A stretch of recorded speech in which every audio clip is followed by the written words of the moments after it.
Hello, Hi. and welcome back. Welcome to Will Takes, the podcast about pod people. That's a good movie, actually. The Pod People movie. I forget what it's called. Invasion of the Body Snatchers, I think. Oh, it's very old. Sense. But this is a podcast about pod people. It's not. It's a podcast about The Wheel of Time, a series of fantasy novels written by Robert Jordan and completed, as we will learn very soon, by Brandon Sanderson. My name's Gus, and I've read all of them. And I'm Allie, and I'm up to book 12? 12. The Gathering Storm, but I haven't read any of it yet. This podcast only contains the spoilers for what Allie's already read. And again, today that's everything up to and including the end of Knife of Dreams. Yay!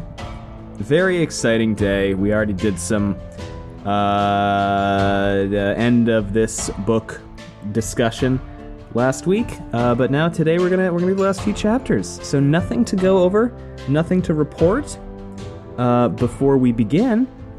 But I don't know. You want to jump in?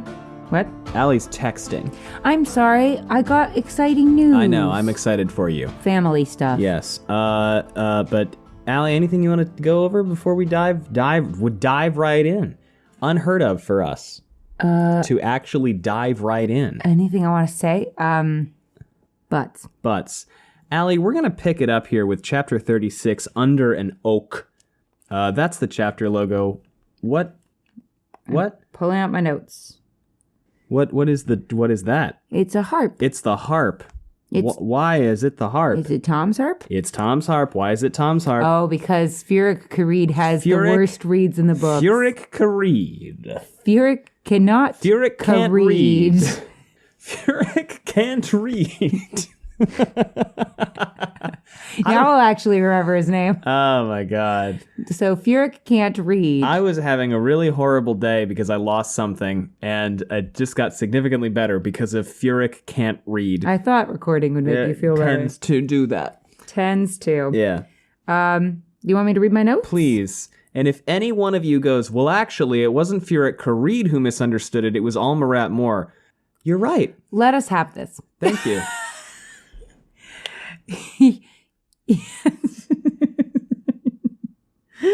Sorry.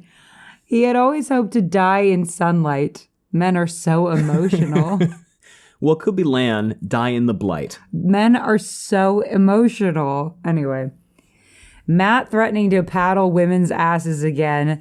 Cue the blooms. Bloom, bloom, bloom, bloom. Like right energy, wrong execution. Do you know what I mean? Yeah. Well, there was a great comment because he I think it's like Tuon is standing off with the Aes Sedai and Matt steps in and is like, now you girls better cut this out. And one of them is like, I'm mad that I can't enslave these people. And the other side is, I'm mad that you're enslaving people. And Matt comes in and is like, you're both wrong. Yeah. What? That's the real issue there. Yeah. The fighting is what's annoying. Yeah. Like, what? You're both idiots. I'm Thanks, like, Matt. No, actually, there's like one side that's got a very legitimate beef with the other side. And the other side is slavers. Prejudiced. Yeah. Yeah. Matt, what? Come on, bud. These sides are the same. Like, sir. Come on, bud. What are you talking about? I'm going to smack you upside the head. All right. Bingo again. You did. I am inevitable. Yeah, you got doppelbingo. Although, were you happy about this incident that led to your doppelbingo? Double bingo. No. Not even a little. No. This is the worst wedding of all time. And that includes every wedding in Hollywood. I was on TikTok and there was a woman reading the books for the first time, and she's talking about Knife of Dreams. I think it was Knife of Dreams, and she was like, I think it was Crossroads, actually. She was reading Crossroads, and she said, I understand why people think this one is really slow. And then she was talking about Matt, and she was like, people have told me that I'm going to be really excited about Matt and Tuon's love story. I'm not right now. Who said that? And I don't know if I will be. Who said that? And Show yourselves. I commented, and, she's an unrepentant slaver. And she replied, yeah, really hoping that we get something about that. Well, maybe we will. Who said to her that she'd be excited about that? Who said that to this woman? A lot of people You're wrong. What? What a horrible thing to say. Oh, you're really going to love the slaver love story. Are we in the antebellum South? No. And if you love this story, that's okay. No, it's not okay. Good for you. No, not good for you. Bad for you. I love how much I preach, let people like things and tolerance. And then I'm like, except for you, idiots. No. Except for this one plot. I just don't like her. I just don't like her. Is it because you came to Earth today and you don't know what human love is? Allie, you don't have nothing to compare it to? Do you have notes for chapter 36, Under an Oak? Such a shithead. I'm just teasing, except for the parts where I'm not. And you get to decide where those are. What? You have notes for chapter 36, Probably. Under an Oak. I've been reading those. Oh, continue. Sorry. I said, literally, Taylor Swift Speak Now all over this wedding. Do you know what Speak Now is? Well, I know that it's derived from Speak Now or her Forever Hold Your Peace. So it's about Taylor Swift crashing a wedding to basically interrupt it because he should be with her. Oh. And I was like, literally, did she do that? She didn't do that. No, I was begging for the universe to intervene. Yeah. Let a tree fall on her. Something. Stop that the wedding. almost happened at a wedding we went to. I know. That's what I was thinking about. Yeah, it was a beautiful wedding, and then a tree fell right the fuck next to everything. Yeah, and everything was fine. But the best part about the whole thing was that the bridesmaid was up there reading a poem about spontaneity and marriage, and then all of a sudden a tree fell over. It's impeccable timing by God. But okay. Robert Jordan loves his man dies running into burning buildings, because I think that's the second time we've heard of someone dying that way. Swan's uncle, Furyk didn't die. He just kept running into No, his son did. I thought he kept running into the building, getting people out. No, his son died running into a burning building to save people. That's very sad. And the smoke, and they were like, he saved 7 people or whatever, 27 people, 4,000 people before he succumbed. Well, firefighters are notably incredibly cool, valorous people. I have firefighters in the family. Yeah. I love firefighters. This was not a knock at firefighters. No. I was just like, is this not the second time this has happened? It is. Fire safety in Randland is terrible. Does this mean that Furyk Kareed is Swan's uncle? Furyk Kareed is Swan's uncle. The answer is no, because that's impossible. No, Furyk Kareed's son is Swan's uncle. Bum bum bum bum bum bum bum. Chapter.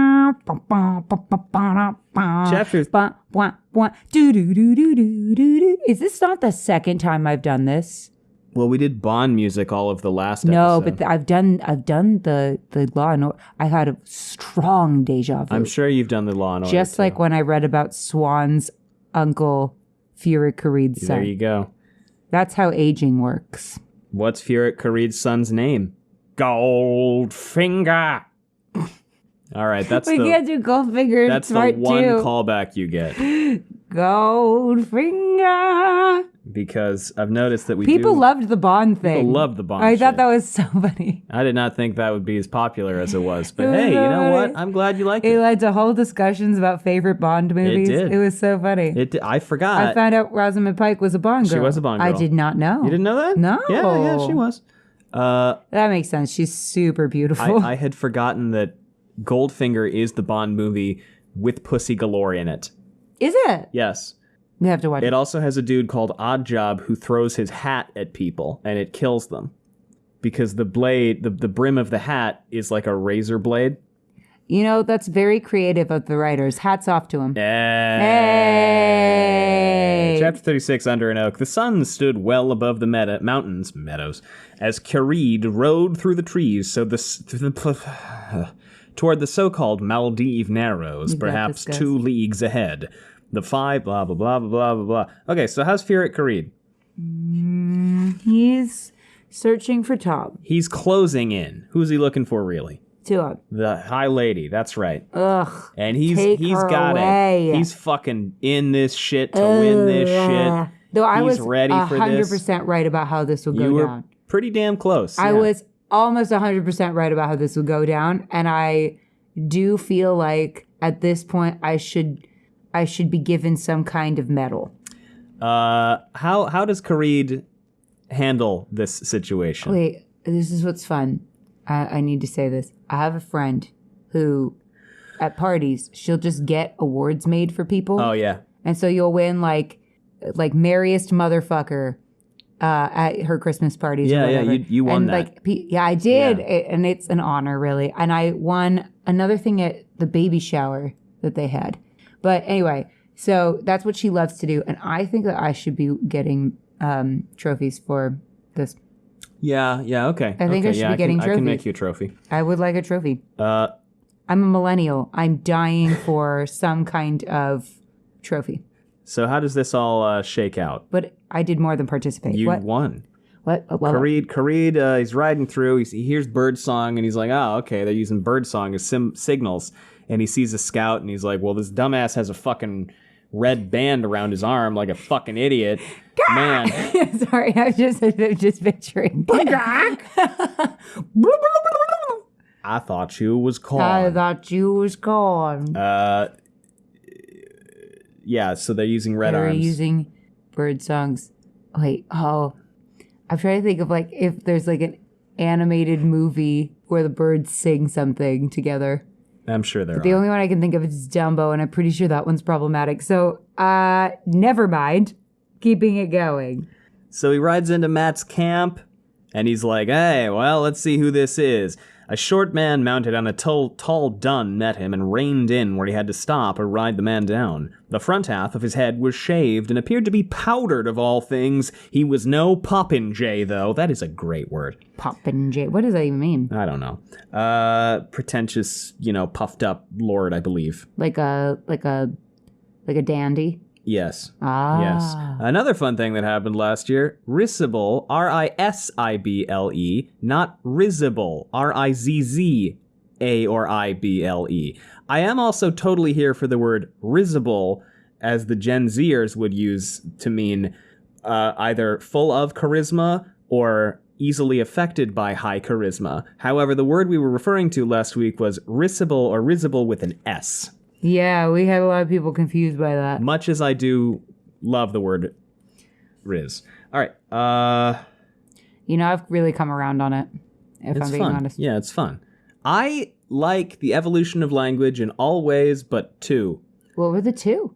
Different than annoys the shit out of me. It shouldn't, and I'm wrong. I know what the other one is. And I acknowledge that I'm incorrect, so don't tell me, Gus, you're wrong. It's evolved. I know it's not different from. I know people say different than, and it's fine. It just annoys me. The other one is decimate. Yes, tell them why, Gus. Decimate means reduce by 1/10.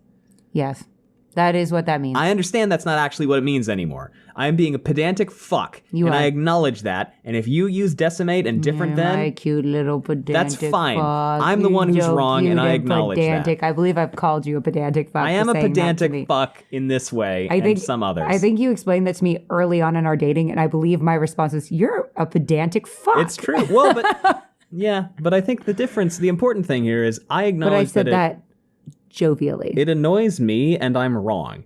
Like, decimate isn't used that way. It is annoying when you really think about like what it should. When you think about the prefix, it is annoying. Yeah, but it's not used that way anymore, and I accept that and I acknowledge that.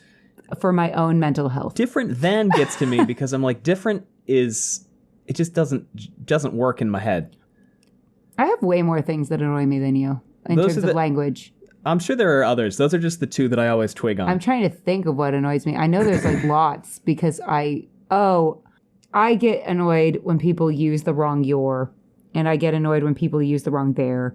Now I have started to be a lot less and but yet. As opposed to? And yet. Oh, I see. Yeah, okay. It's a double negative.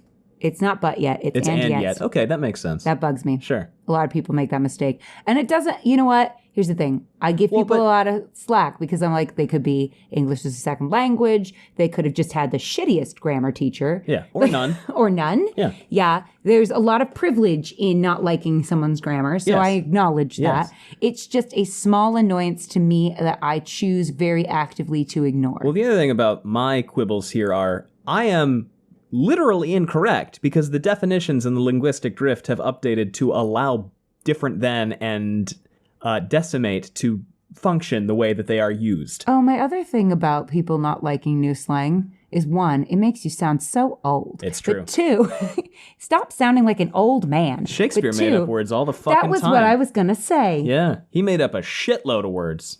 So let them be Shakespeare. Isn't it great? Anyway. Creed was riding into the camp itself. It had no tents or shelters of any kind, but there were long horse lines laid out in orderly fashion. And there's a bunch of soldiers. So who is this guy with the shaved and powdered head? It's the Kyrianan. Who? Which Kyrianan? Which one? And his name was... Da-da-da-da, da-da-da-da. Is this a clue? No. Oh, I was like, John Cena? Tomanis! Oh. Why is Tomanis John Cena now? I legitimately ignore the fact that he has a shaved, powdered head. Everybody does. I don't agree. I'm just like, not my headcanon. So Tomanis... If Rafe had Tomanis with like a shaved powdered head, I'd become a book cloak, and then the book cloaks would be mad because it was book accurate. You know what I mean? It would just be, I'd belong nowhere. So Tomanis goes, it's Death Watch Guard. We know what y'all fuckers look like. What do you want? Lord Matt described that armor to us. To what do we owe the honor of a visit from the Death Watch Guard? And he goes, Furyk Creed. I wish to speak to the man who calls himself Tom Maryland. And they're like, oh, do you? What? Why? And he's like, I have my reasons, and they're all dumb. You want to talk to Tom? Well, I see no harm in it. I'll take you to him. So, Allie, remind me how they arrived. They're lucky he didn't just start swinging at him. How they arrived. Well, why didn't he? Because they all got confused. They were like, why do you want to talk to Tom? Who didn't start swinging at whom? Why Creed didn't start swinging at Tom? At Tomanis? No, at Tom. Once he got over to Tom, why didn't he start going for him? Oh, Tomani said you might want to be talking to Lord Matt instead. No. Why didn't Creed come in guns a-blazing? It's a good question. Because he's worried that they'll kill Tuon? I don't know. He doesn't think he has the men to take down what he thinks is a sizable army, and he's also trying to resolve this peacefully because he's like, if we get into a big fight... That might go badly. That might kill the High Lady Tuon. Wouldn't that be a shame? Yeah. And also, like, if we're trying to escape with her, I just some other don't Sean Chan like her. Yeah, I know. God, I just don't like her. I know. We've yes. Gus gave me my favorite compliment today that he's ever given me. I sit down and apropos of nothing, which I really appreciate, he goes, you're like Karlach, Shadowheart, and Lae'zel from Baldur's Gate. For all of you who don't listen to Baldur's Gate, this will be largely uninteresting to you, but I liked it, so I'm going to share. He said, you've got like Karlach's sense of humor and general awareness of her own mortality, which I thought was absurdly accurate. And then he goes, you like, and her just general warmth. And then he was like, you've got like Shadowheart's sassiness, her trauma, and her, what was the other one? Her and Lae'zel's religious trauma. Her and Lae'zel's traumas. And her appreciation of the finer things. Her appreciation of the finer things. And he was like, and you have Lae'zel's, what was it? How did you word it? It was so funny. The fridge is making horrible noises in the background. I don't know if you can hear that. I think I said something like, you have Lae'zel's willingness to cut a bitch? Yes.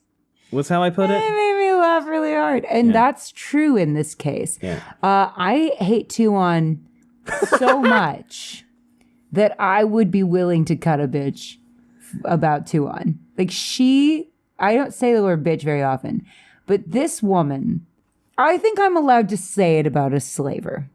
I don't think slavers deserve much. No, I agree. Down with slavers. But so anyway, and if that makes me wrong, I don't want to be right. I don't hot nuance slavers. I think that's fair. I don't like her. I think that's fair. She's unrepentant. She's not deconstructing. God, I wish you were Aguianan. I mean, there are a lot of Shan Chen we enjoy, and they're the ones who tend to. I just want a Lucha to come in and be like, you're not marrying her. I even enjoy fucking Furyk Kharid. I do not enjoy Furyk Kharid. He's a part of this system.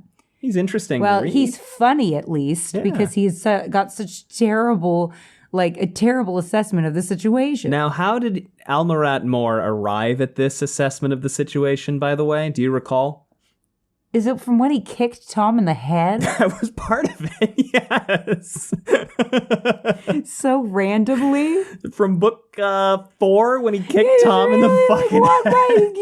He just straight kicked Tom in the head. I'm like, okay, Jackie Chan, calm down. That's one of my favorite things. Tom's just in the hallway, and this man just leaps up. A fucking Spy Kid? Punts him in the fucking skull. Oh my God, what a ridiculous moment. Oh my God, so silly. But how did he, what was his overall, how did he get here? Okay, so part of it was kicking Tom in the head. Part of it was that. No reason at all, ultimately. No reason at all. Well, he was investigating, I think, Aguianan at the time. Yeah, but then he made it really obvious he was investigating Aguianan because he kicked Tom in the head. It was completely unreasonable. Tom's just there catching strays for no reason. Good Lord. He's 80 years old. I love that part, man. It's so fucking stupid. Who walks by an 80-year-old man asleep in the hallway and kicks him in the head? Well, apparently Tom Maryland is a devious... here's the thing. And that is not ageist. I am actively advocating for not kicking the elderly in the head. But here's the thing. What I love about Almarat Moore is all of his reads are so close to being right. And the whole ends up being so completely wrong. His name is what? Almarat Moore. Okay. I love this because he's like, there's something more to this Tom Maryland fellow. Correct. He is a general in the employ of the White Tower. Incorrect. There's something going on. How did he land at that conclusion, though? By kicking Tom in the head. Somehow. The leap in logic is... Well, there's more. There was something... Seconded only by me. Something is going on with Suroth, Bethaman, Seta... Well, that's true. ...and Alwyn. Correct. They're in cahoots to overthrow the Empire. Kind of correct. Yeah. Well, they're going to kidnap. They're going to work with the White Tower to kidnap the High Lady Tuon. Wrong. Completely wrong. Wrong. What else? Based largely in prejudice. Yeah. All of the constituent things he guesses are so close to being correct. I'd say it seems like it's 50%. It's a blast, and I love it. Anyway, we're going to take a really quick ad break.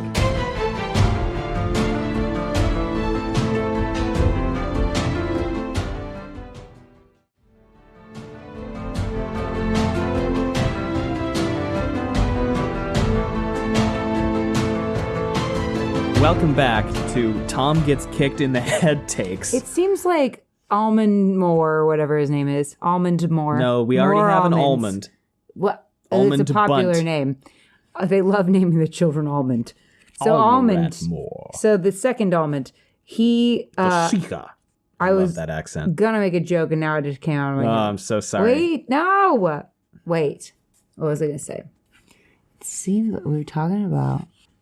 Damn it, it's gone. All right, so Almarat Moore is here, and he goes in to talk to Tom Maryland.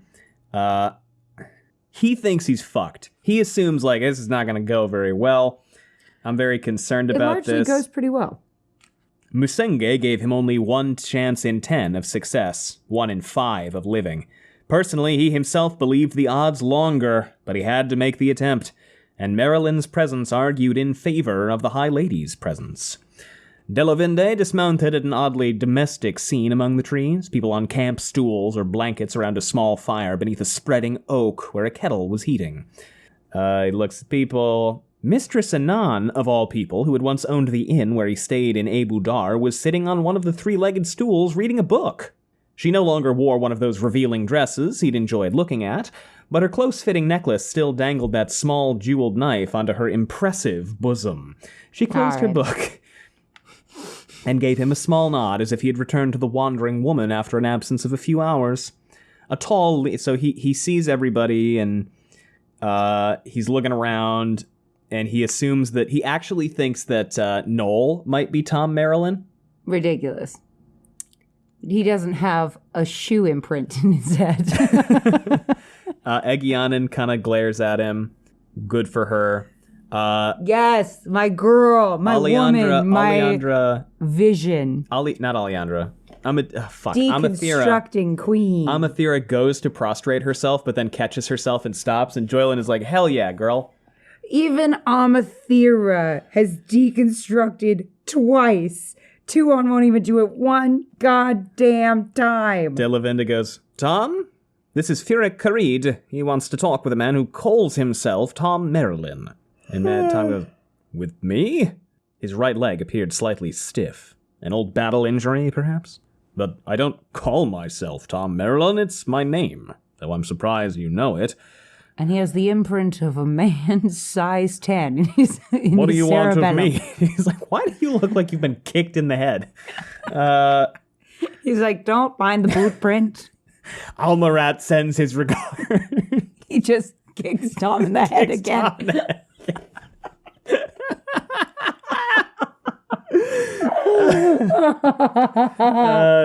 No. So then what happens, Allie? He kicks Tom in the head again? What happens that you may have deliberately whitewashed out of your brain? I don't know. Blurred out of your head. No, I know exactly what it is. So they start fighting about the slavery thing. Yeah, the Aes Sedai come out and they're like, oh my god, release the captive Aes Sedai you have. And Matt just goes, you're both being unreasonable. And Matt just said nothing. Matt just said absolutely nothing. No. So the Damane shield. No, I know he said something. I know. I'm trying to fix him. The Damane shield. So Jolene is the one like, let her go. And Edicene is like, she's been completely brainwashed and will not want to go.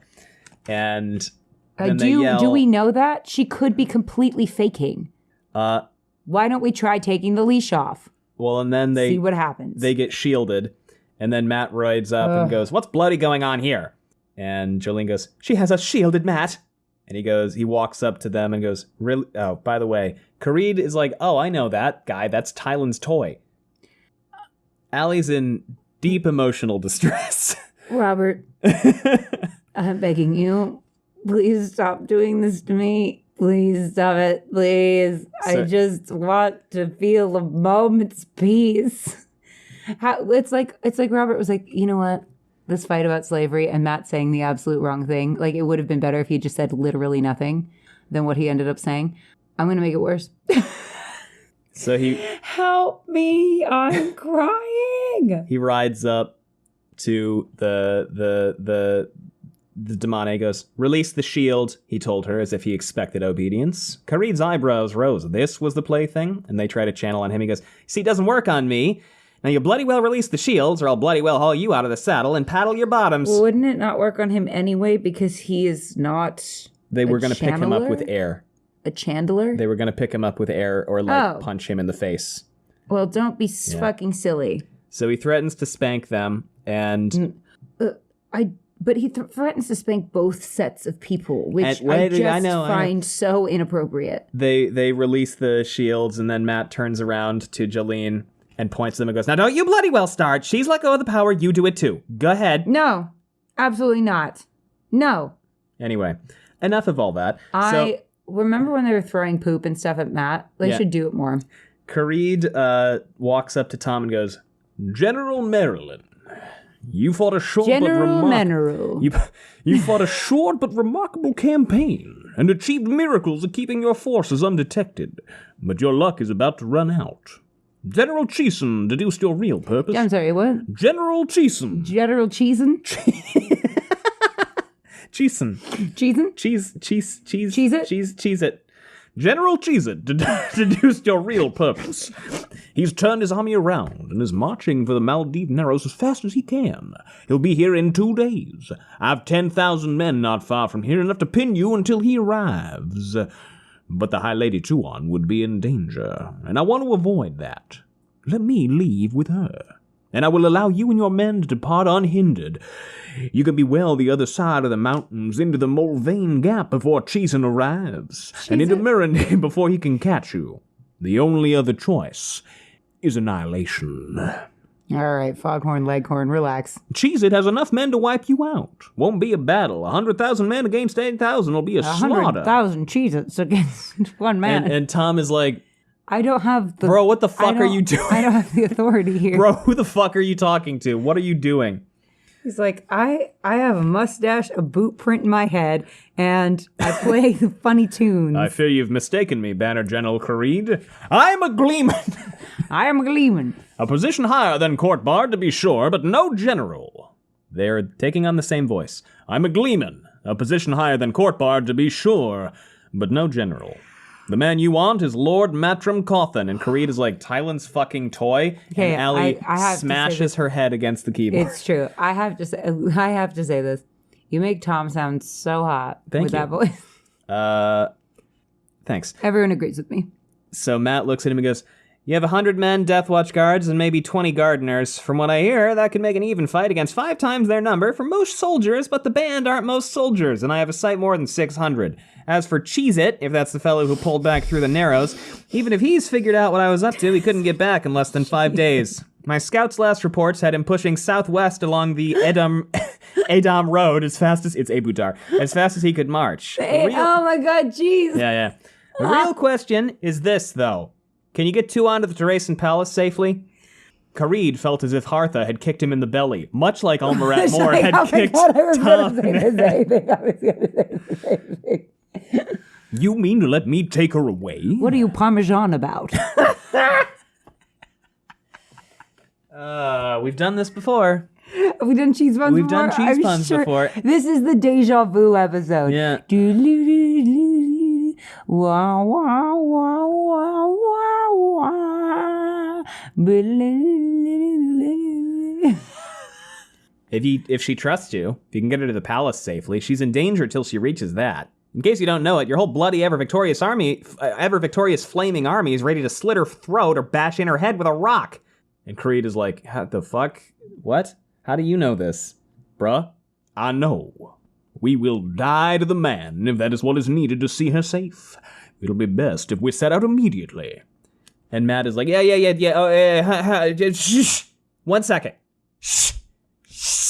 And he turns to Tuon, and he says, Tuon, do you trust this man to see you safe to the palace in Abu Dar? And what does she say? Matrim Cawthon is my husband, and I screamed into the abyss. I'm still screaming. I trust the Death Watch gods with my life, the High Lady replied calmly, and him more than any other. Do you by any chance still have my doll? Do you by any chance have a soul? Banner General Kareed? And he's like, yeah, no, man, that burnt to shit. Sorry. That means you kept it for 10 years. Okay. You have my commiseration on the loss of your wife and of your son. The neurodivergent in me felt sad about the loss of something with his face. Though he died bravely and well. Few men will enter a burning building once. He saved 5 people before he was overcome, and Creed's like, yep, Allie was right. First of all, Allie was right, but second of all, why not describe the way your son died too? Yeah, like that seems sensitive. So Kareed bows deeper, and Matt goes, enough of that. You're going to knock your head on the ground to keep that up. As soon as she and Seleucia can get their things together, you take them out of here and ride hard. Talmani's roused the band. She's like the TikTok comments on like Robert Irwin's videos.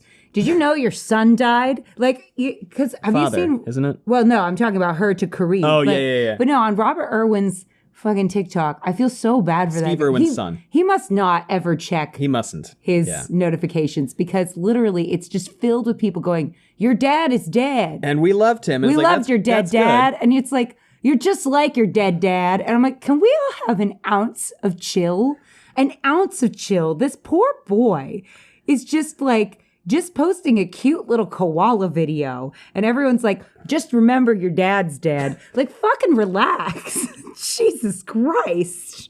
Tamani's roused the band. Isn't that I don't trust you, Kareed, but I think I'll sleep easier beyond the Narrows. Anyway, she's like the TikTok comments. She's like, did you know your son is dead and how he died? He died this way, if you don't know. Matrim Cawthon is my husband, she said. Everyone froze where they stood. Oh, my God, Matrim Cawthon, no. It's my husband. No. Speak now. Kareed felt as if Hartha had kicked Tom Marilyn in the head again. Cawthon looked like a man watching an arrow fly toward his face, knowing he had no chance to dodge. Bloody Matrim Cawthon is my husband. That is the wording you used, is it not? This had to be a fever dream. See, and I feel like this would be so cute and funny if it weren't for the fact that I hate her. So how's Matt feel about this? About as good as I feel about it. It took a minute before Matt could speak. Burn him, it seemed to take a bloody hour before he could move. Same, honestly, after I read this. So he walks over to Tuon and he goes, why? I mean, exactly. He took the words right out of my mouth. I knew you were going to sooner or later, but why now? Guys, took the words right out of my mouth. I like you, maybe more than like you, and I enjoy kissing you. Yeah. Kharid grunts. I don't want to hear about that. But you haven't behaved like a woman in love. You're ice half the time and spend most of the rest digging under my skin. 100%. And also, you're a slaver, but apparently we're not going to mention any of that. Love? Perhaps we will come to love one another, Matrim, but I've always known I would marry to serve the Empire. What do you mean you knew that I was going to speak the words? What service to the Empire does he possibly provide? Connection to Rand, maybe? I guess. Does she know that? What other connection does he have? He runs a mercenary band. The only morally upright mercenary band in the entire Westlands. Don't forget that. Apparently. All the other ones fucking suck. Apparently. What service does that possibly provide you? Marrying Rand, I understand. I'm confused by that. What service could this possibly provide other than she thinks he's cute? He's a tactical genius. Are there no...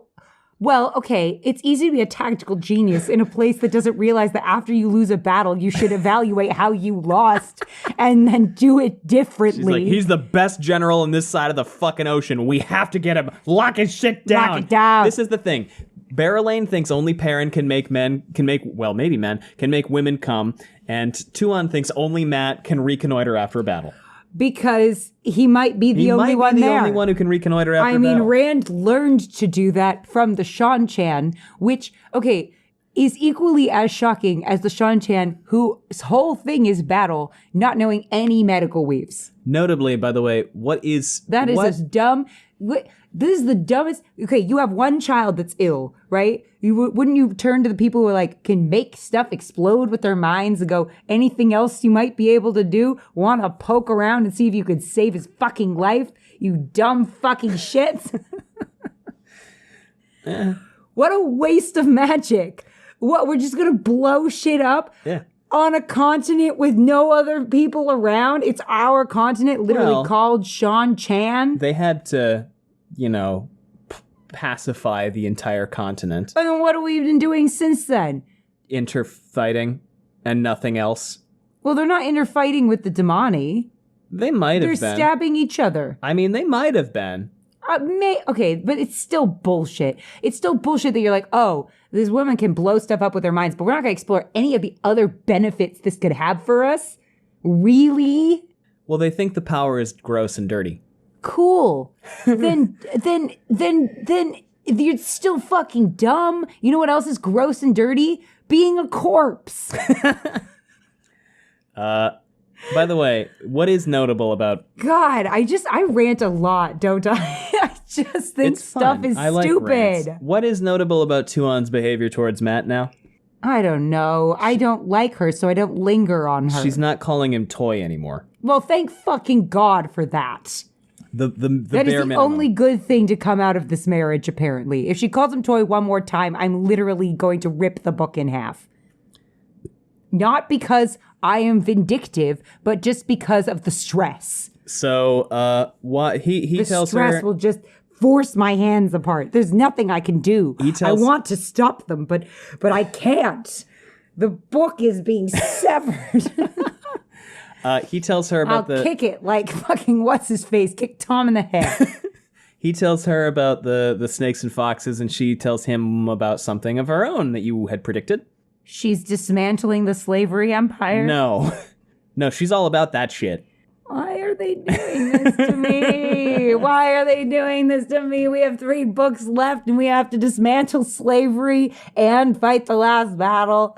But no, please, let's send Taim on a length fucking bath instead. I do God damn it. I do actually like Elaine's bath I in know, hindsight. but I was being dramatic. I know. It's the thing people point out. What about what if we say Perrin's oatmeal? Perrin's fucking oatmeal. Then we spent time on Perrin's. How Perrin? My oatmeal is 10 minutes late. I have to know how Perrin likes his oatmeal, but I can't hear about them deconstructing and dismantling this slavery institution. No, that would be too much plot advancement, Robert. But what we learn is that, remember that Damane that Tuon beat the shit out of? That then she lowered her eyes? Yeah, she predicted that Matt, like we thought, well, by we I mean me. You, yeah. Because you have no input in this. But like I, the genius that I am, inevitable as I am. No, I'm just kidding. But as I am, I thought that it was probably that she said, you're going to get married to some random guy in charge of a mercenary army. And Tuon was like, why the fuck would I do that? And she's like, beats me. Seems like it's not that helpful. It's And then she was like, beats you. Don't mind if I do. Oh, God. The verbiage was, beware the fox that makes the ravens fly, for he will marry you and carry you away. Beware the man who remembers Hawkwing's face, for he will marry you and set you free. Beware the man of the red hand, for him you will marry, and none other. And she's like, is that a spanking thing? I'm not into that shit. Or maybe she is. All right, if she's not into that, then... She's in the wrong fucking book. If she's like, I don't spank people, I'd be like, well, now hold on. Maybe there's nuance here after all. No, there isn't. So Matt's like, damn, all right, fuck. You want to make out real quick? And she's like, no. That's just what you want to hear after you get married. Perhaps later. You could return to Abu Dar with me. You have an honored place in the Empire now. And Matt's like, abso-fucking-lutely not. No. So we're going to be long distance, too, on top of everything else? There was no honored place waiting for Leelwyn or Domon. In the time of boats? No place at all and for no Aes Sedai Twitter? We're going to be long distance? The next time I see Seanchan, I expect it'll be on the field somewhere, Tuon. You're not my enemy, but your empire... but your empire is. Yay! But now we're married. Awkward.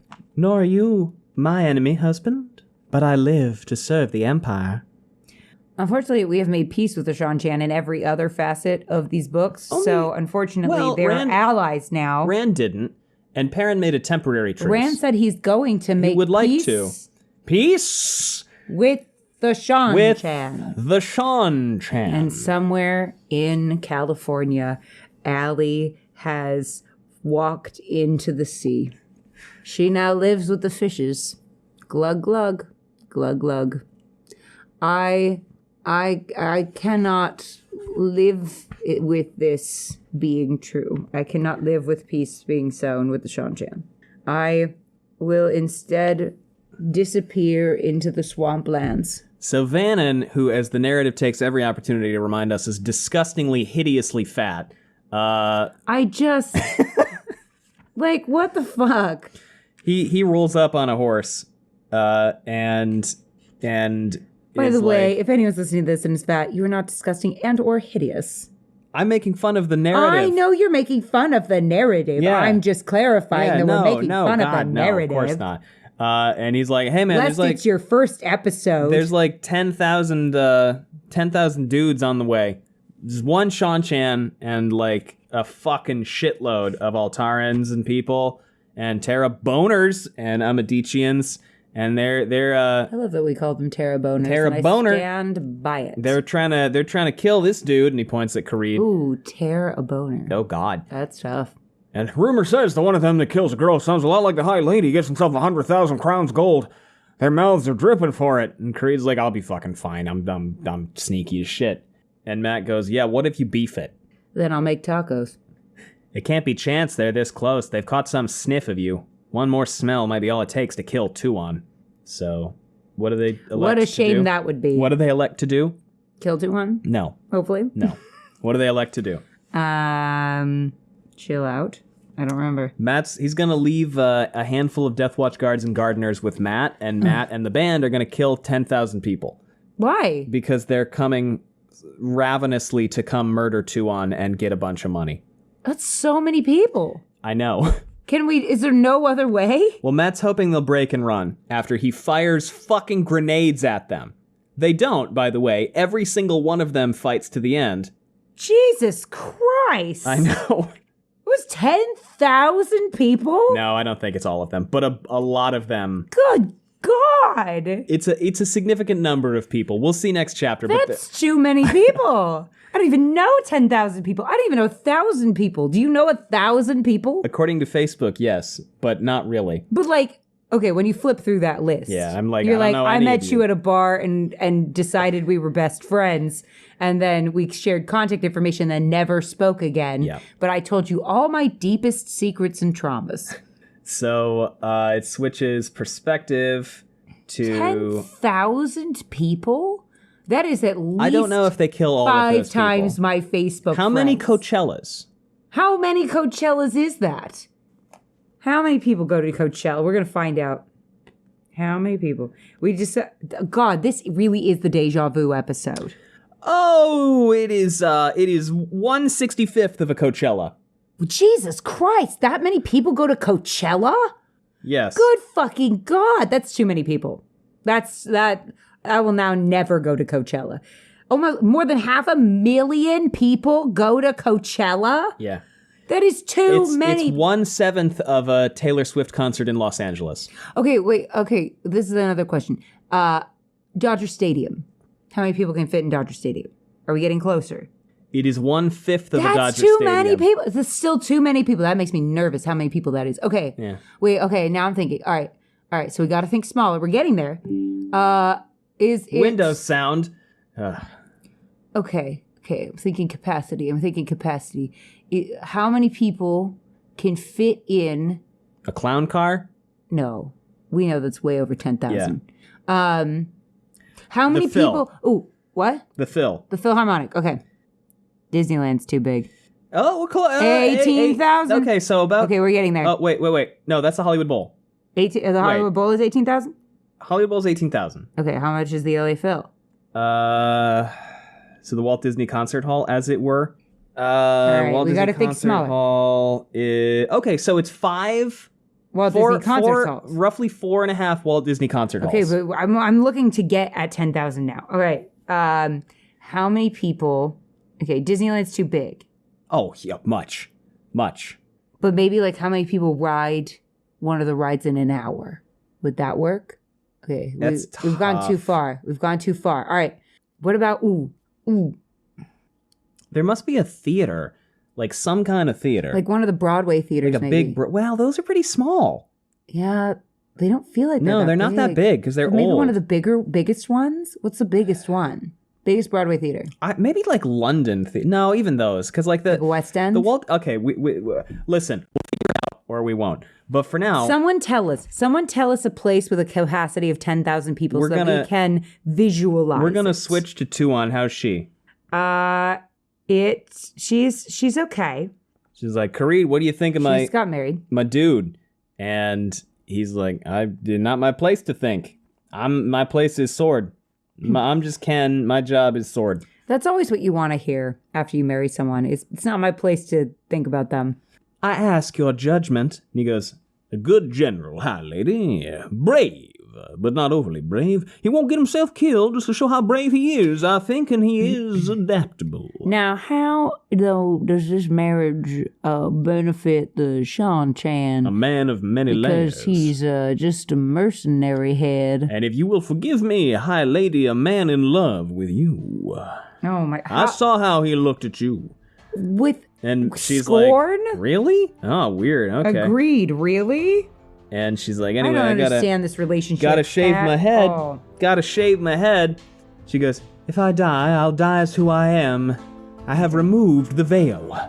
She's like, I don't feel bad about beating that gal anymore. What does that mean? I have removed the veil. So she's going back.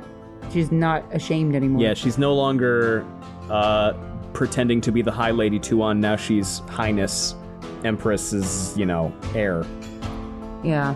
If we die, we will die as who we are. And that's the end of chapter 36.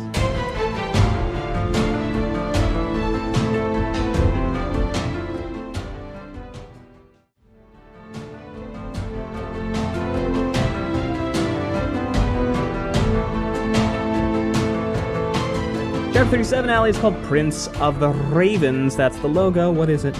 This Matt's dice. Matt's dice. You got any notes? Prince of the Raven is a pretty Prince of the... It's a banger title. fucking name.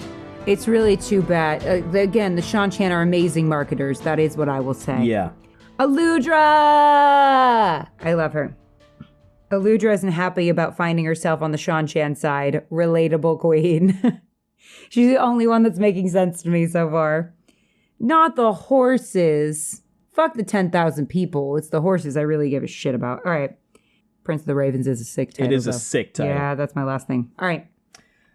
All right. This was an upsetting battle. This is a tough battle. So it really wasn't very much of a battle. It was more like a massacre. Yeah. So Matt's chilling with his horse, and he's like, well, all right, fuck. I guess I'm married. Aludra's over there. That's cool. And everybody's still gonna help out with this fight. Aludra! That's nice. We love her. Oliver's, taking care of himself. He's like hiding, I guess. Anyway, yeah, a bunch of shit. Oh, yeah, we have a child here. Yeah. God, I hope he doesn't see any of this or hear it. I'm sure he's close enough, though, that he can. Even Noel had been willing to stay, if only to help Joylin and Amathera make sure Ulver did not run off to watch the battle. The boy was dead eager, which could soon lead to plain dead. Oh. So they're not going to let him. Good. Yeah. Oh, my God. I do not understand.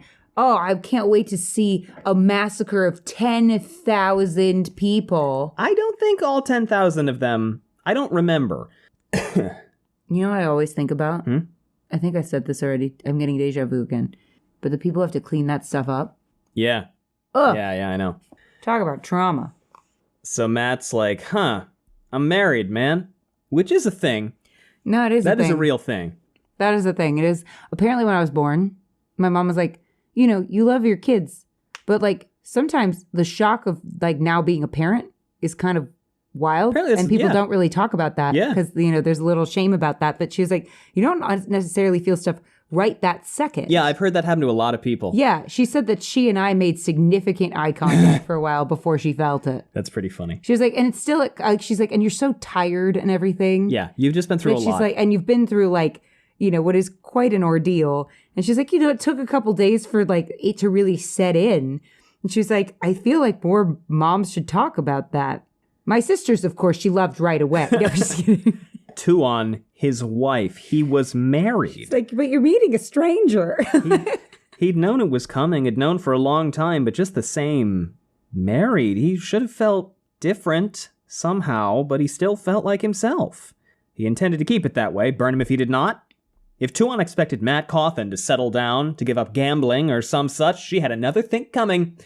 He supposed he would have to give over chasing over women, much less catching them, but he would still enjoy dancing with them and looking at them, just not when he was with her. Burn him if he knew when that would be. He was not about to go anywhere she had the upper hand, her and her talk of cupbearers and running grooms and marrying to serve the Empire. How was marrying him supposed to serve the flaming Empire? I am saying... So, how does Musenge treat Matt? Who's Musenge? Musenge, it's your boy. He's got the whole thing about him. The whole joke, you remember? When we were like, yo, it's Musenge. And we never have we talked about this guy, actually. Moose. He's Sean Chan. Oh. I guess he's kind of weird to him. He's like, what's up, Highness? How you doing, Highness? Yeah. And then Matt's like, what do you mean? And I'm like, stop. What do you mean? What do you mean? You married a princess, sir. Forgiveness, Highness. But what do you think? So what is the battle plan here? Blow him up. Pretty much. He's got his men making a curtain wall or wall, basically. It's brilliant, General, over here. Blow him up. I mean, unfortunately, it works. This is what I'm saying, though. I'm like, well, it is kind of easier. I'm not casting any aspersions. I'm just saying it is kind of easier to be a really good general when you have nukes and they have swords. He does have grenades in Tudor England. I'm just saying it's a little easier to be a good general when you can outgun them. So he's got his guys like making a wall, but they're like... You're like, I can outgun them. They don't have guns, so... He's got his dudes building a wall around camp, but they keep on like taking breaks. And Musenge is like, do you want to get your fucking slacker shithead workers back to work? And Matt is like, no, I really don't. I want the enemy to see a half-finished wall and men on a break. Because then they'll think that we're wimps and bad at fighting. Okay. And then we blow them up. Yeah. It was perfect terrain for what Matt had in mind. Blowing them up. Near 2 miles of grassy meadow dotted with wildflowers and a few low bushes stretched from the wall. What are the flowers? See, the tall this is trees the shit. at the western end. This is the shit. We're going to take this perfectly nice area. Humans, we need to stop this shit. To the north was a blackwater swamp full of oaks and odd white flowering trees. Which I'm sure the nice little squirrels live in. That seemed half-thick roots. War, man. Fuck it. When they arrive, I don't want them stopping to count how many men in red and black are here, he replied. I want them to see an unfinished wall and tools thrown down because we learned they were close. The promise of 100,000 crowns gold has to have their blood up, but I want them too excited to think straight. They'll see us vulnerable, our defenses incomplete, and with any luck, they'll rush in straight away. They'll figure close to half of them will die when we lose, but that'll just raise the chances for one of the others to get that gold. They'll only expect us to manage one volley. Then the trap closes. And Musenge is like, but you have like 30,000 crossbowmen, bro. Don't you have like 30,000? Because like by all accounts that we've heard, you got like 30,000 crossbowmen. And Matt is like, I'm not going to answer this question. Don't worry about it. Don't fucking worry about it. No, it's just that the crossbows reload faster. Yeah, and by the way, what is the other whole thing about having the Death Watch guard here for this? I hate it. Yeah. He is, tipping his hand a little bit to these guys. Yeah. He's doing it for 2 on. Why don't we also blow them up while we're at it? Just a question. Just a consideration. What if we just let them kill 2 on? So the guy is like, why aren't you... Oh, no, they're going to come kill 2 on. Oh, shoot. The guy's like, why aren't you armored up? And Matt says, I don't intend getting close enough to the fighting to need armor. A general who draws his sword has put aside his baton and become a common soldier. I don't know if I agree with that. I think you got to have some stake in the game. So... Vannon, that's kind of bullshit. Who the narrative takes its time to remind us is incredibly, just a fucking unit of a man. Can we relax on that? Jesus. Can we describe him any other way? There's other characteristics that he has, I would think. Many. So Vannon and some Ogier show up, and they're running, and Matt is like, all right, everybody, here we go. Time for murder. And Matt's fat shaming of people is unparalleled. Listen, I love Matt. He's kind of an ass a lot of the time. He is an ass. Yeah. He's an ass 99.9% of the time. So give me the rundown, Allie. What are the weapons they got? We talked about this last week. They have grenades. Yeah. They have cannons that they didn't use because he wants to hold something back. They don't have the cannons here, I don't think. I thought he thought, I don't want the dragons to be loosed because... I don't want them to know about them. Yeah. Yeah. But they're calling them the dragon eggs. Cannonballs are dragon's eggs, yeah. Yeah. And then what are the little grenades called? I don't remember. They had a name for them. They just call them cylinders, I think. Oh. Aludra had not come up with a fancy name for them yet. Oh. She would, though. Okay. I'm looking forward to that. Robert was like, I've come up with enough names. So there's a battle, and it's exciting. And, what happens? They win. Yeah. And it's... pretty gross. It's pretty gross. There's lots of parts. Do you want me to step through all of it? I can. If you want, whatever your little heart desires. But no, I will yell not the horses every time there's a horse mentioned. So choose your passage wisely. I mean, it's a good battle. It's a good battle. They form up and they start crossing the killing field, and then Aludra pops a firework, and then the guys start throwing grenades at them, and they start shooting them first, actually. Mm-hmm. Horses fell by the hundreds, some kicking and screaming, struggling to stand, others not moving at all, many of them tripping more animals. Very sad. And they keep shooting, and they keep shooting, and they keep shooting, and they keep shooting, and they keep shooting, and they keep shooting, and they keep shooting, and they keep shooting, and they keep shooting, and shooting, and shooting, and Matt is like, Jolene, you want to fucking pitch in? And Jolene is like, I literally can't. Yeah, because she's not in danger in her mind yet. And Bethaman and Seta are like, we will happily start murdering people. You want us to do that? And Jolene is like, I want you to shut the fuck up before I spank your asses. Anyway, then they start chucking grenades at them, and it's all very dramatic, and they start exploding, and it's very sad. And Matt starts getting shot a little bit, and he's like, maybe I should have worn armor, because, bows. That might have been a good idea. Mm-hmm. But I'm going to be all right. It's going to be fine. Yeah. And, then they start, the Ice to Die start blowing shit up, and it's gruesome, man. It's real rough. It's fucking rough, this one. Yeah. The square was encircled, and they fought to close on it, fought and died as volleys from the crossbows lashed them and slingmen killed them. Another wall began to rise, made of dead and dying men and horses, a wall that some tried to ride over and joined in the attempt. More scrambled down from their saddles and tried to clamber over. Crossbow bolts hurled them back. This close, bolts penetrated breastplates like hot knives going into butter. Jesus. On they came and died. War is bad. Can we just be done doing that? Matt could see no one on his feet between the wall of dead and Talmanes. No one in the saddle except men in green helmets and breastplates. Men who had lowered their bows and swords. The Aes Sedai folded their hands on the high pommels of their saddles. They were breathing hard, too. "It's done, Matt!" came Talmanes' shout. "Those who are not dead are dying. Not one of the fools tried to escape." And Matt is like, "Oh, God, really?" So it's 10,000 people. That's a lot. It might have been all of them. I'd be, maybe. It might have been all 10,000. I think it's all of them. I think that's what's being said. Did we get a, hold on. 10,000 people? Let me look on That's the a wiki, lot. because I'm having trouble parsing exactly if they say how many people show up. Okay. No, I think it's the whole fucking army. So it seems like it's all 10,000 of the guys that the band just killed. And there was only one Shanchan with them. The rest of them were all Amedicians, Taraboners, and the rest. Yeah. Yeah. Sucks. Wait, we're with Matt? The Taraboners and the... No. There was only one Shanchan leading this army. The rest of it was... What? Amedicians, Taraboners. Why? Because they've been conscripted or joined up. Oh, boo! So what the fuck? We're killing all of them? But don't remember... Wait. Chuan? All of them chose to do this mostly because they wanted the $100,000 or whatever. Oh. Now, look, it's still sad. I just wish we had killed more Shanchan. So the Ogier are like, let's go find the one Shanchan who was with them so we can pulp him. Oh, yeah. And it's like a friend of Suroth's. Yeah.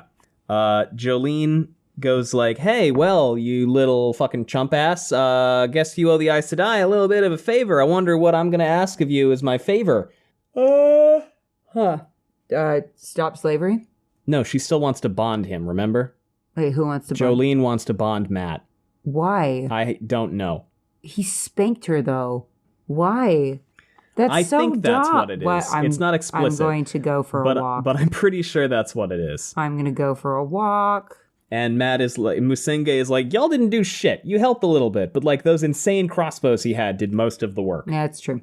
You never had more than this, did you, Highness? This and whatever losses you suffered. And Matt is like, I don't want to talk about it. But yeah, they pick up the guy's head and they're like, damn, we know him, Highness. We know him, Highness. And Matt is like, will you fucking cut the shit, please? Can you not with the Highness shit, my guy? Like, holy fuck. Stop. Enough. Okay? Yeah. Stop. My name is Matt. After today, I'd say I have a right to use it. The stone mask I can't do that. crumpled I can't call you Matt. in astonishment. I could not do that, Highness, he said in scandalized tones. When she married you, you became Prince of the Ravens. To speak your name would lower my eyes forever. Matt took off his hat and scrubbed fingers through his hair. He had told everyone who would listen that he did not like nobles, did not want to be one, and he had meant it. He still meant it. And now he bloody was one. He did the only thing he could. He laughed until his sides ached. Ugh. And that's the end of chapter 37.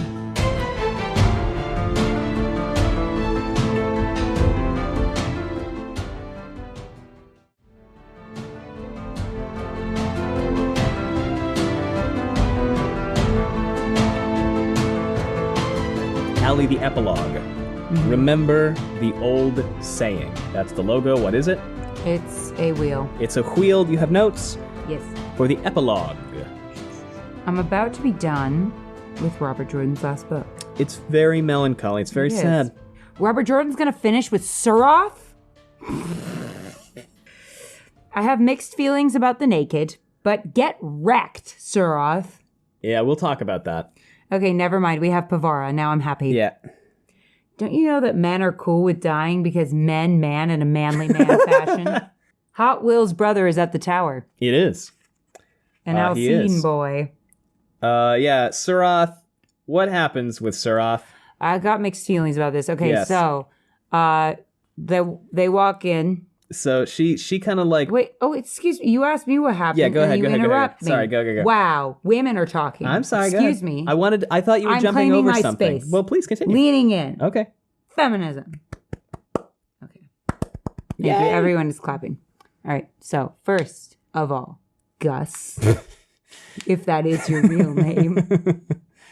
So, first of all, Tuan walks in. Unfortunately, she's still breathing. And she happens to find the only person worse than her in these books, which is, of course, as we know, Surath. And she goes, we found your guy, head of this army, coming here to kill me. This guy said you paid him to do it or whatever. Paid him, like basically had the bounty made. It is well known that Zyred Elbar was Surath's man completely. He did nothing that she did not order. See? So then she goes, all right, so now because we don't kill women in this book. We just don't do it.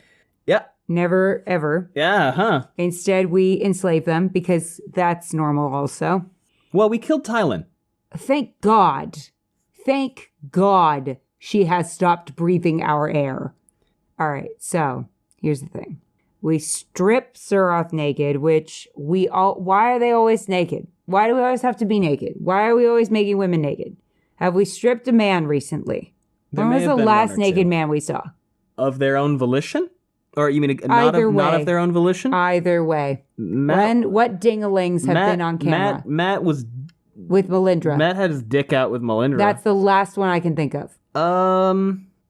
Anytime that Rand or Perrin got a flash of Matt or Perrin got a flash of Rand and Min fucking. Okay, we did not linger on that, No, we did not. And Min was naked there, too. She was, yes. Not much. Whereas for the women, it happens 87,000 times. It does. So we strip Surath naked, and they're like, you're a whatever. Dakaval slave. Yeah. Because they have two different kinds of slavery. They do. And they have Roman slavery, and also they have chattel slavery. It's great. I really love it. Thank you so much for that. So yeah, they're like, you're a slave now. Say goodbye to all your assets. And Surath like screams forever. And you belong to the Death Watch Guard, whatever that means. What does that mean, I don't know, and we're not going to worry about it or linger on it. Might be nothing. Yeah, so Surath follows the tradition that was set by... Who was the last time? Was it Leandrin? Who did what? Of like getting... No, I'm sorry, not Leandrin. Leandrin also got effectively enslaved. Follows the tradition of Tharava of being a villainous woman who is not killed, but instead is humiliated and put in a humiliating slavery-based situation. And I'm not saying I want women dead. No, of course you're not. I'm just saying, is this better? It is the second time this has happened to a female villain.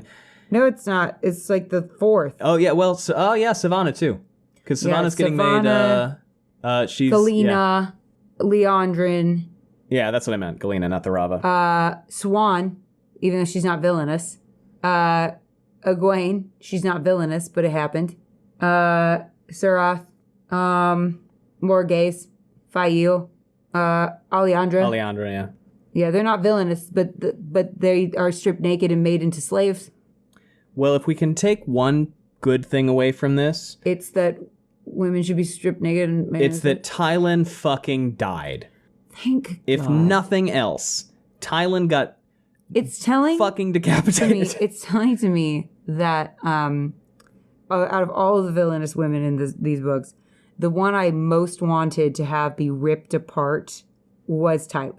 Well, Matt felt bad about it, though. I don't care. He shouldn't. She's a bad person. I know. She's a bad person who did bad things. She deserved to be ripped apart piece by piece. I agree. Matt felt real bad about it, though. I don't care what Matt feels. Yeah. Anyway, so yeah, Surath, all of that, it's I have mixed feelings because I fucking hate her.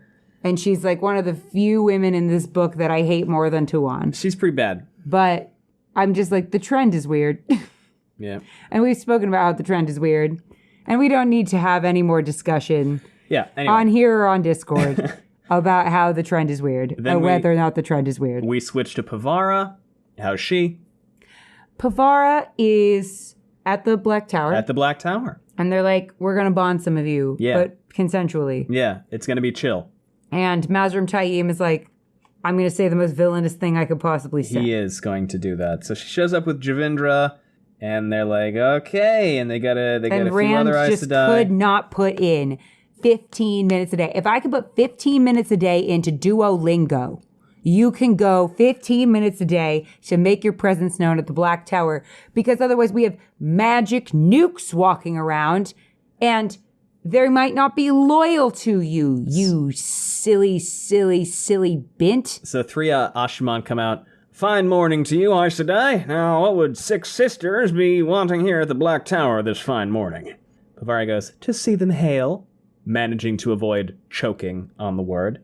Ah, to see the Mahale, is it? And of what arches should I say? The red. The red. Well then. Enkazin, Elsine, you keep watch while I see what the Mahale has to say to this. And he makes a gateway and walks away, and they're like, hello, young child. What the fuck are you... Why are you here, little tiny baby boy who is apparently an Ashman in training? Tiny wee baby man. And the Saldaean goes, Samuel's all right, Aes Sedai. He's a quick learner, and you don't need to show him anything twice before he knows it. And Tarna's like, Pavara, you can't bond a fucking infant. You can't bond this one. He's a child. That is true. It's weird. And they're like, Pavara's like, I'm more concerned with the fact that the child is being taught how to blow up heads. It is that both of those things can be true. Can we have both of those things be true? How old is he? Samuel Al whatever the fuck, what is it, Elsine? Samuel Elsine? I don't know. Young enough. Probably, I'm guessing he's like adolescent. Like, what are we talking? Freshman, sophomore, junior, senior. For those of you who don't live in the United States, 9th grade, 10th grade, 11th grade, 12th grade. We can have this little boy blowing up heads, but God forbid women see the battlefield.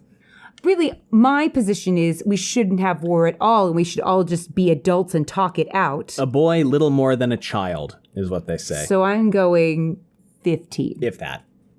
Right. So his voice hasn't quite changed, but he can blow up heads.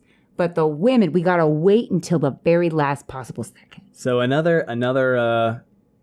And the women, we've got to take oaths that we won't do bad things. And the men, it's like, oh, whatever. Go around blowing shit up with abandon. That sounds great. So they go... And we're not even going to check in and do any kind of like, hey, just popping in real quick to just make sure you're not doing evil shit over here. They also don't have bodyguards. They have wives. Fuck you. So they show up. They go in to see Taim. And there's a shitload of Ashman. It's all red and black, and they have this weird fucking crest that was on I remember this because of Encyclopedia Watt. This fist gripping 3 lightning bolts was on like Samael's shit back in book 3. Sure. So like Taim is just leaning fully. Red and black are also Moradin's colors too. Just visit once a day. What is wrong? Well, he can't now because of the whole trying to kill him thing. Well, yeah, because but he could, which was completely avoidable. Yeah. So Taim is there, and he goes, 6 sisters of the Red Aja. Plainly, you didn't come to try gentling us all. Why did you come asking to speak to me? Oh my God. She goes, I am Pavara Tazanovni, sitter for the Red. This is Dravindra Darila, also a red sitter. The others are Tarna Fear, Desala Nivanchi. I didn't ask your names. I asked why you came here. All right, we don't need to be a dick. She's like, well, you bonded a bunch of our guys. Wasn't chill. So we'd like to bond the equal number back. What do you think? Actually, first the guy goes, why should we allow Aes Sedai to take and then somebody punches him in the head so hard that it cracks his skull. And again, we're not visiting.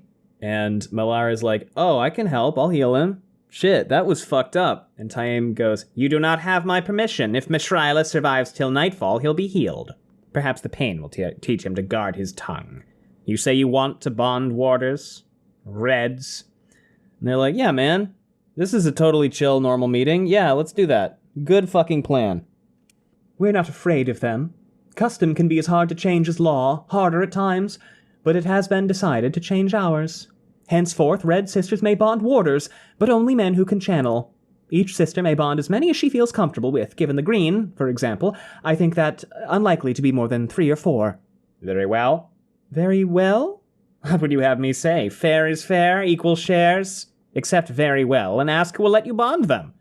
Besides, you must remember the old saying, let the Lord of Chaos rule. The chamber erupted with men's laughter. All right, y'all, suck his dick harder. Jesus, that wasn't that funny. The dick riding is out of hand. The dick riding at the Black Tower is out of control. Pivara had never heard any saying like that. The laughter made the hair on the back of her neck try to stand. That's the end of the book, and there's no epigraph, so we don't get the dramatic thing where Allie says the epigraph. Oh well. Oh, no epigraph for me? You can say the end of the 11th book of the Wheel of Time. Ready? The end of the 11th book of the Wheel of Time. Wow. I'm putting it on the shelf. I had very little feeling about that ending. I'm just kidding. I had so much feeling. Good stuff. All right, Gathering Storm. Well, let's not, we're done with it. With Knife of Dreams. Yeah. Now on to Gathering Storm. Thoughts on Give me the book. Thoughts on Knife of Dreams. Give as me a whole? the book. Okay. Who's the you wanna first look at the POV? cover? You can look at the cover. It's Rand. It's Rand. And someone with and the drag queen makeup on. The most, in my opinion, the mic's over here, most disproportionate looking building I've ever seen in my life. With all respect to Daryl, this is my least favorite Daryl cover. How dare you? He's weeping. All right. I want to see who the first POV character is.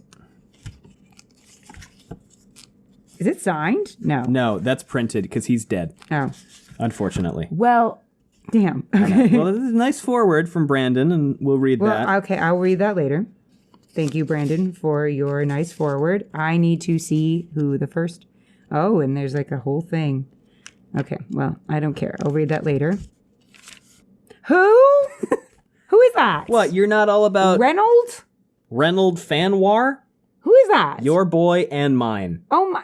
He's no one's boy. Reynold Fanwar sat I don't on even his know if it's a porch, boy. warming the sturdy black oak chair crafted for him by his grandson 2 years before. He stared northward at the black and silver clouds. What? Reynold. No, now he's just doing it. He's like, oh, I'll do, because it's called the Gathering Storm, I'll have a storm gather at the very beginning as a metaphor. Well, there is that. So what do you know, by the way, about the last 3? That Brandon Sanderson wrote them. What else? For the most part. That's it. The last battle probably happens. So, Robert had intended for... It to be... one book. The last book, yeah. Obviously, that didn't happen. It did not work out. And we can talk more about this next time when we get into Gathering Storm, I guess. Might be a more appropriate time. But, retrospective, Allie, on 12 total Robert Jordan books. I mean, I'm sad. I'm sad, too. I'm sad. I mean, it would have been nice to see him get to finish his magnum opus. Obviously, I have voiced some frustrations with some things, but it was all lighthearted for the most part. Frustrations. Yeah, I mean, I love these characters. I love the world. I'm excited to know more, but I'm sad to be leaving Robert Jordan's work behind and going into something else. And I mean, what an intense mantle for Brandon Sanderson to pick up. A big one. Very big one. I mean, and in fairness to Brandon, in terms of there being 3 books as opposed to 1, there are about 45,000 plot threads that still need to be resolved. Mm-hmm. So I feel like it's a hard thing to do in 1 book. He did try. I'm sure he did. And then he called Tor. And was like, no way. He was like, it's not 1 book. And they were like, okay, well, I guess we can do 2. And he went, okay, it's not 2 books. Because he said, if it's 2 books, then it's 1 1,500-page book and 1 400-page book.